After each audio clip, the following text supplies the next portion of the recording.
To be able to find your voice through storytelling is really empowering. When you know yourself, your stories have a resonance to it.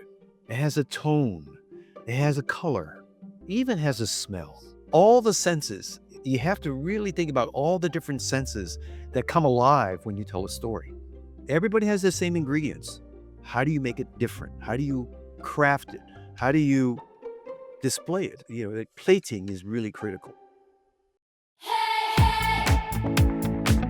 Welcome to the B2B Experience, brought to you by Big Light, one of Europe's leading experience design agencies. In this podcast series, we speak to digital pioneers in B2B and tell real stories of breaking down barriers and delivering change. I'm Steve Borges, and my guest today is Ed Suhu, who over the last 25 years has held senior roles at some of the world's biggest technology corporations, including HP, Oracle, and today, Lenovo. But that doesn't define him at all. He describes himself as a connector, a catalyst, and a storyteller. I saw him speak recently in Chicago, and I, like everyone else in the room, was captivated. But what's behind the storytelling? Why and how did he develop this superpower? And what can we learn from it? That's what I want to find out. Welcome, Ed. Thanks, Steve. Appreciate your invitation to chat about storytelling.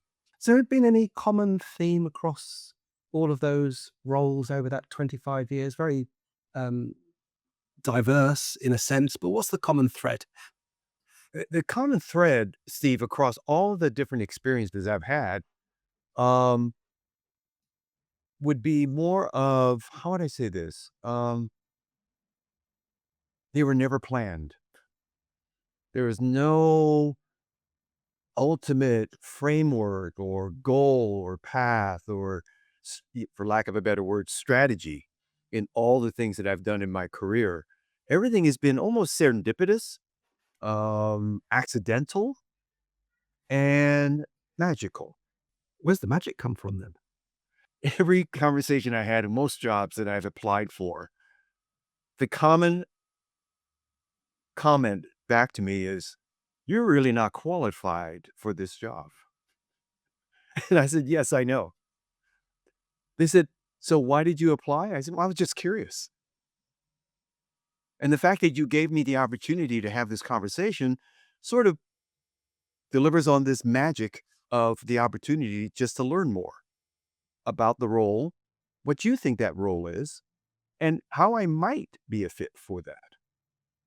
And one of the things I always tell and share during the interview process is they said, the common question, why should I hire you? My reply has been pretty consistent. I said, I never fail the person that chooses me. And they say, what? I go, I never fail the person that chooses me. If you choose me, I won't fail you. And it's kind of interesting. People are like, well, one, they're not expecting it. They're expecting a litany of things that help them qualify for the job.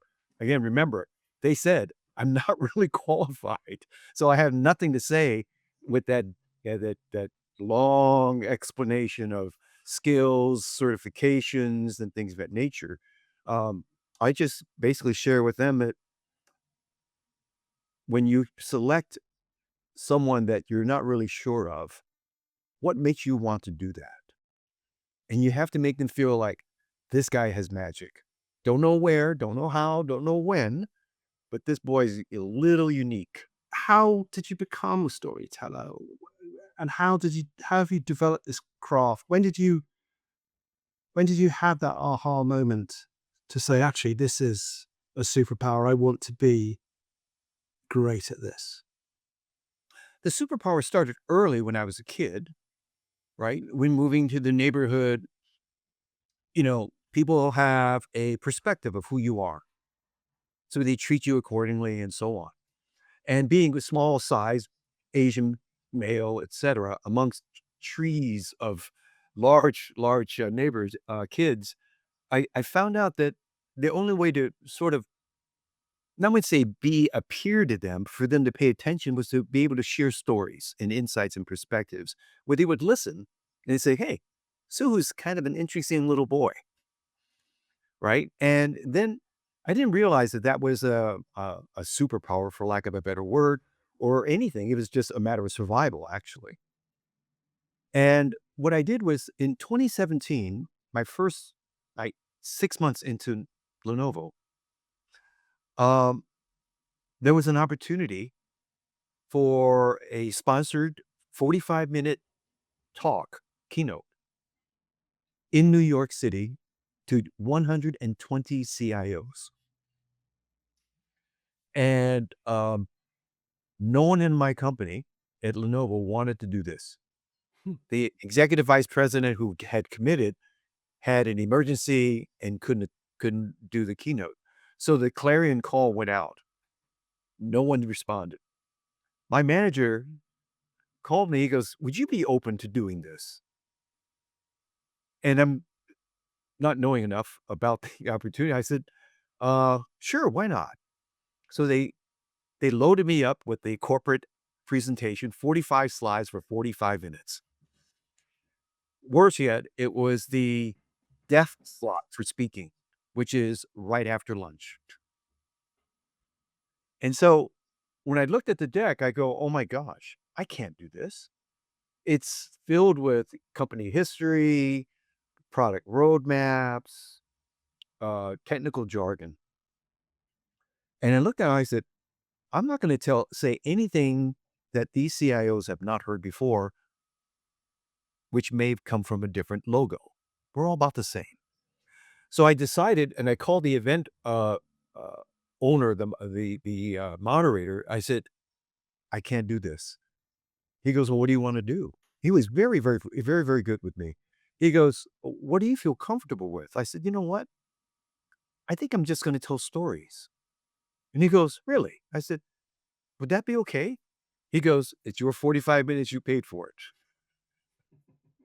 So what I did was I ended up just sharing stories. How did you adapt the storytelling skill that you have now, Yeah, superpower? it's And it's and and and and why did you focus on it when you hadn't figured out what it meant for you yet, when it came together in your later aha moment? it was something that just sort of resonated inside of me. So you've said before that you believe that everybody has a story, and one of the things that you are passionate about is helping people tell their story. So why is that so important to you? It's important to me because I think we all have our voices, but sometimes we hold our voices back, whether it's particular persona, particular personality, whatever. And to be able to find your voice through storytelling is really empowering. And it's sort of like there are stories that I share my failures. That's a story. All stories don't have great endings. All stories are about discovery, and self-realization. And to really look at yourself in the mirror, does this story, one, really who I am? Is it really authentic and genuine? Sometimes we have, approaches where we have objectives and goals. So we do things to get to those goals and objectives. You know what? To me, that's a limited table to play on. How do you stretch it just a little bit? How do you do new discoveries that you never even thought of? There are stories and people tell me their stories that they never even realized that they did. Practical terms, then, if I look at myself in the mirror and realize that in a sense, the image I'm projecting of myself or the stories I'm telling about myself are inauthentic, what would I do next? Playing and framing the story over and over again. Practice doesn't make perfect, it just makes better. And practice also gives you the ability to iterate, to hone, to create a style.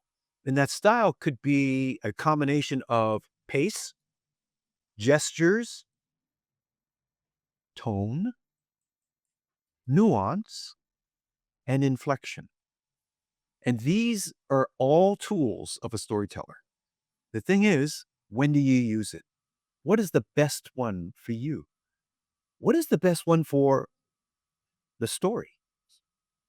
Every story has a different sort of tone, pace, inflection. And so when I coach people on storytelling, I only recommend one book, and the author is Margaret Wise Brown, and the title is Good Night Moon. It's a children's story. I read it to my daughter every night before she went to bed. And my job as the storyteller was to read Good Night Moon and transport my daughter into the great green room where there's a clock, a mouse, and a bowl of mush. And the grandmother whispers, "Hush." How do I share a story like that with my own style? And I'm reading my daughter as she does this at the same time. And it's fascinating. What about the story itself? So just think of someone in, I don't know, someone in their mid-career in a corporation, such as some of the Yeah. places you've worked. Um, they can work on their delivery, in a sense, is what you're describing, authentic delivery. But how do they find their story? What should their stories be about? And how can they? So two aspects to it.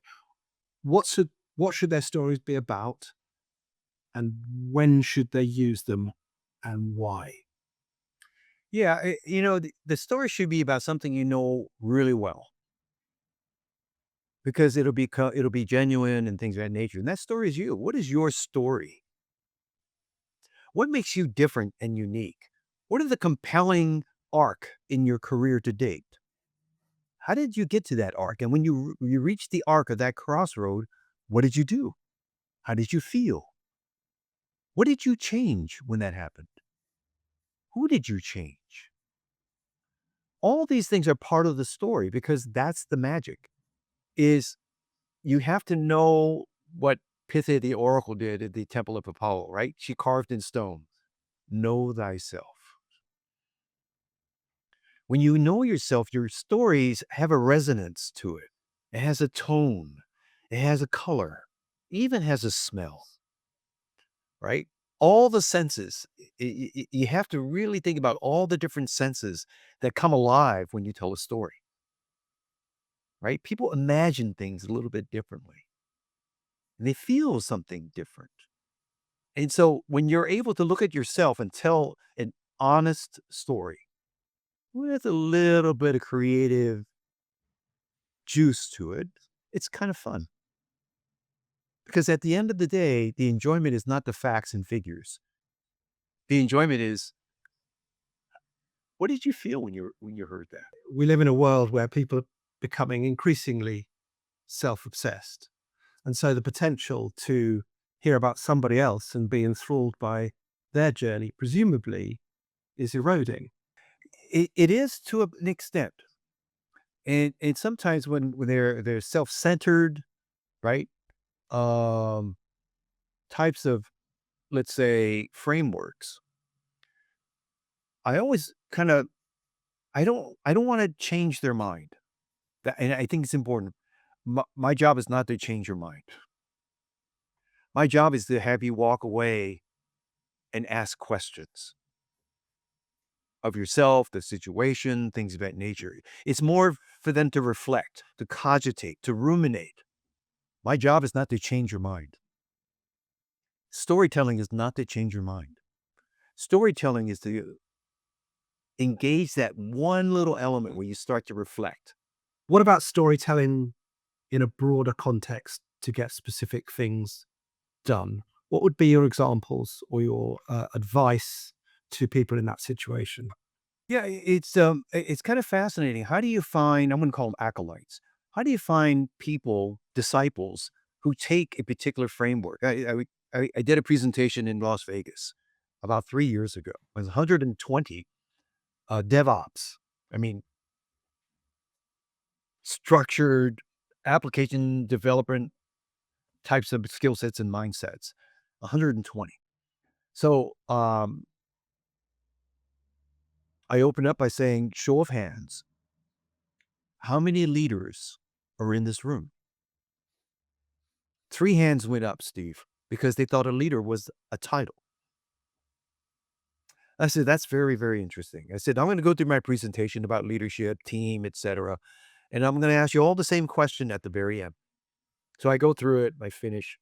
I said, show of hands, how many leaders are in this room? All hands went up. And I paused 3 heartbeats. And I said, not enough. Stand up. Look at each other. When the time comes, you will do exactly what you just did. You will rise and you will look at each other. You're all leaders. Learn how to have great conversations. Learn how to read situations. Learn how to stretch the box.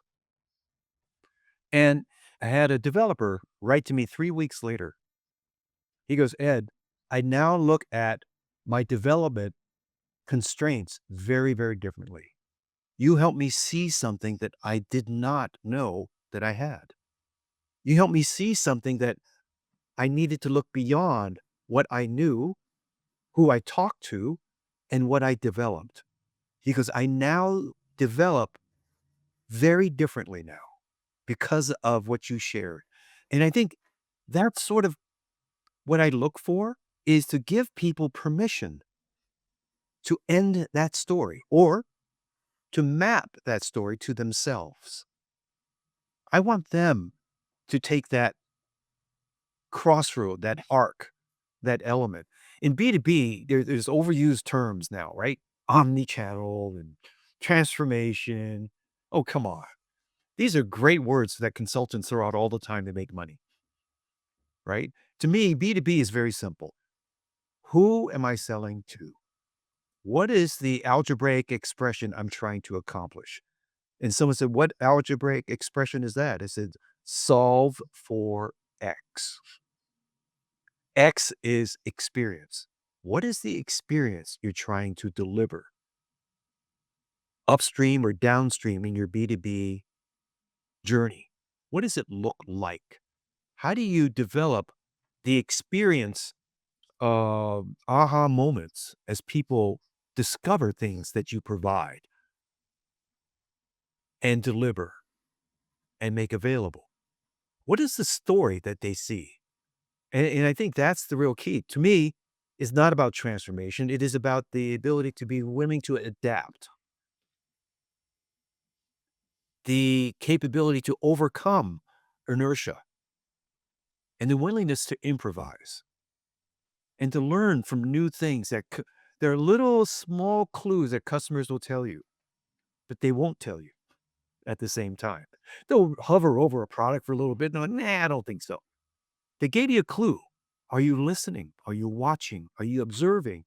Are you willing to take them beyond what they thought your company offering was? How do you build context? How do you build nuance? And how do you light that fire inside of them? And it's storytelling is a very overused term. People talk about EQ, storytelling, and they think there are these magical books and videos to watch. It's none of that. It really isn't. Everything you need to know about storytelling is actually what you see every morning before you come to work. It's called a mirror. What reflection am I showing? What kind of energy am I conveying? What kind of concerns am I sharing? People read people. People want people. Storytelling is just a way of doing that. We believe that we live in this sort of functional, rational world, and that somehow we've changed a lot in the last 50,000 years, but really we haven't. We're still back to, do I feel comfortable with you? Do I trust you? And then in self-reflection, do I feel comfortable with myself? Do I trust myself? Right? It's really kind of a very fascinating, I'm gonna say tear down, but a brutal review. It's hard for us to almost come to the realization that we're not who we think we are or want to be sometimes. It's hard to do. And I found over the last few years that I found my rhythm. But when you have a beat and a rhythm, in between the beat and rhythm is real magic. what are the things in between that? And there's if you haven't seen it, there's this video on YouTube, Jacob Collier, uh, and he's experiencing a interaction with the National Orchestra, full orchestra, strings, horns, percussion. Watch this video. It is a magical experience of about 19 minutes. And what I like about it is here is someone who is just amazingly open, uh, genuine, childlike. And it's fascinating how the best of the best musicians in the orchestra, they all light up. Usually they go to like big conductors, da da da da da da. I'm a first string, I'm what a first horn. Watch how they react to this young man. And I use that, I actually share that video. I ask my clients, my partners, and even my teams to watch it. It's really quite an amazing 19 minutes. And uh, my daughter's 23, Gen Z, right? And I invited her to watch it with me. She goes, Dad, is 19 minutes. She goes, I don't watch anything longer than 2 minutes. I said, I know, I know. So I want you to watch this in 2 minute increments. Just watch it for the first 2 minutes. And if you like it, watch the next two. And then she watched the whole thing. And she said, oh my God, Dad, I've never seen anything like this. I said, isn't it magic? When we take the time to watch something that we didn't know what to expect. And she goes, and I said, what did you get from it? She goes, imagination. I said, that's interesting. Why? And so it's kind of fascinating. So when people start telling their story, it's kind of like people have, I'm going to tell a story so I can get this person to do this. Oh my gosh, really? That's misusing and abusing the power of storytelling. It really is, right? Because you don't want people to take action after your story. You want people to reflect and to find something in it that they resonate with. And I think this is kind of a misunderstanding about storytelling. You say, well, how am I going to use storytelling to sell more? Really? How can that be? I said, you use storytelling so to not sell. You use storytelling to have people decide on what they want for themselves. And when they decide, you're no longer selling, they are buying. You've mentioned the potential for abuse of storytelling. Mhm. Do you want to expand on that? Give me any examples you'd Yeah. like to share? I shared my career story, my work story, professional, etc. And I shared it with a couple of college kids. And they took my story and tried to make my story their story. They quit college. They did, and I'm going like, "Oh my god." I said, "That was not my goal.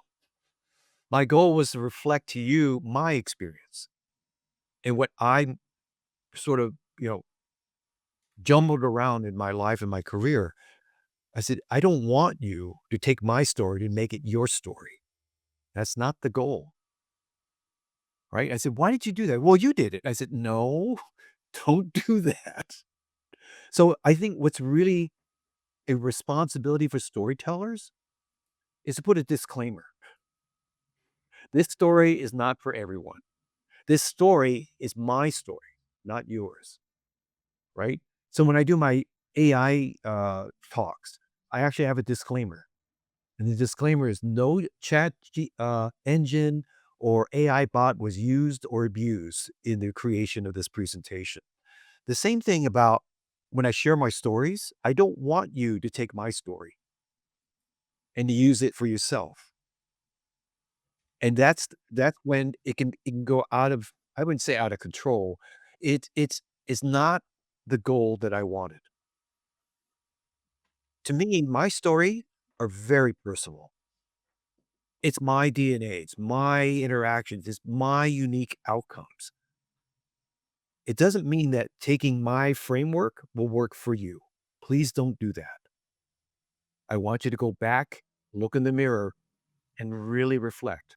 So it comes a fascinating conversation with you as always, and and interesting how becoming adaptive way back in the day and storytelling as a form of survival have kind of shaped you. But I suppose you built on that to understand what storytelling can bring, and then that passion to try and get people to understand that they should find their voice. Yeah, Um, and it's fascinating, Steve, because do stories work all the time? No. Does it all work all the time with everybody? No. But this is why comedians go on stage night after night. There are always gonna be hecklers. There are always gonna be empty rooms. There are always gonna be a drunk somewhere. Stay true to yourself. Tell your story. It's okay. It's your story. No one else can say it. And this is the hardest part because we wanna please others. We want to elevate to certain types of things. No, I I really don't have that in mind at all. That's why comedians are fearless, right? The newbies, when they have open mic, they're fearful, right? They're fearful of like saying something is going to bomb or hecklers or whatever. As you practice more and more, you go from fearful to fearless, two words. You're able to try different things, different topics, even expose yourself a little bit more. Once you feel that, you go from fearful to fearless to fearless. You take two negative words and you create a positive word. Now, when I walk in a room and go on stage, I am fearless because I know who I am. I'm not here to please you at all. I'm just here to tell you a story. Fantastic. And so that the need for practice, finding your voices, practicing and honing a skill, a power, but actually in your world, that's to, I suppose, inspire people to be curious. Yeah, and to hone yourself to agree to a degree where you're not a Rodin per se, but you're more an abstract. So you're able to, you know, take a particular direction, but be willing to go against typecast. Right? There are a lot of actors who are known for certain types of roles. When you put them in a, let's say, romantic comedy, like, Bruce Willis, for example, like, what? I know you as this. So how do you help people think of you differently? How do you take a kind of a Daniel Day-Lewis approach? How do you become different things, different personas, different styles, different deliveries, right? Certain actors have the same sort of cadence, character. Be careful not to become a caricature, right? But to be something that sort of like moves inside and adjusts and sort of blends and then stand out at the same time. Very good. Well, thank you, Ed Suhu. I'm going to ask you the final question because I have to. It's our closing tradition, which is called B2B buzzword bingo. You've already mentioned a couple of buzzwords you don't like, but I'm going to press you on that to tell me about one buzzword or a trend, a buzzword that's overused or a trend that's overhyped in B2B digital specifically right now that you wish would just disappear and why. I wish omni-channel would just disappear, right? We have online, on store, da da da da da da da da da. Omni-channel.